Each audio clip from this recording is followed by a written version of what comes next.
নমস্কার বন্ধুরা, স্নেহা রেসিলো জীবন কথা চ্যানেলে আপনাদের অনেক স্বাগত। আশা করি আপনারা খুবই ভালো আছেন।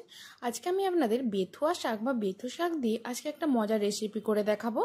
আপনাদের ওখানে এই শাকটাকে কি বলে সেটা কিন্তু আপনারা কমেন্টে লিখে জানাতে পারেন। দেখুন, শাকটাকে প্রথমে এরকম সাইজ করে কেটে নিয়েছি খুব সুন্দর করে। তারপর শাকটাকে খুব ভালোভাবে আমরা ধুয়ে নিলাম। শাকে তো অনেক বালি থাকে তাই। আর দেখুন, কাঁচা লঙ্কা, শুকনো লঙ্কা আর পোস্ত দিয়ে একটা পেস্ট বানিয়ে নিয়েছি শাকটা রান্না করার জন্য। এরপর কড়াইতে তেল দিয়ে প্রথমেই আমরা এর মধ্যে বড়ি দেওয়ার জন্য বড়িগুলিকে ভেজে তুলে নিয়েছি।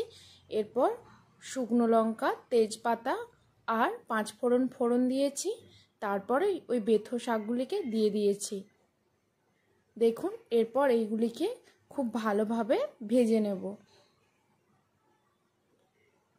এই শাকে কিন্তু জল দেওয়ার প্রথমে দরকার নেই, কারণ শাক থেকে যেহেতু টাটকা তাই জল বেরোবে, তাইতেই শাকটা সেদ্ধ হয়ে যাবে প্রায়টাই। দেখুন, অল্প পরিমাণে লবণ দিলাম আর দেখছেন শাকটা থেকে কতটা পরিমাণ জল বেরোলো।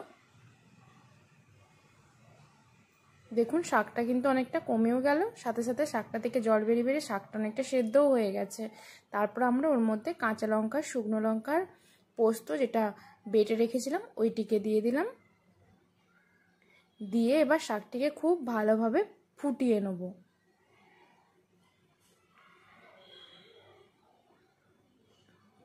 আর যদি আপনাদের মনে হয় নুন কম আছে তাহলে অল্প পরিমাণে নুন দিয়ে দেবেন। আর তার সাথে যখন দেখবো শাকটা সেদ্ধ হয়ে গেছে পুরোপুরিভাবে, পোস্তটাও গাঢ় গাঢ় হয়ে গেছে, তখন যে আগে থেকে বড়িগুলিকে ভেজে রেখেছিলাম ওই বড়িগুলিকে দিয়ে দিলাম।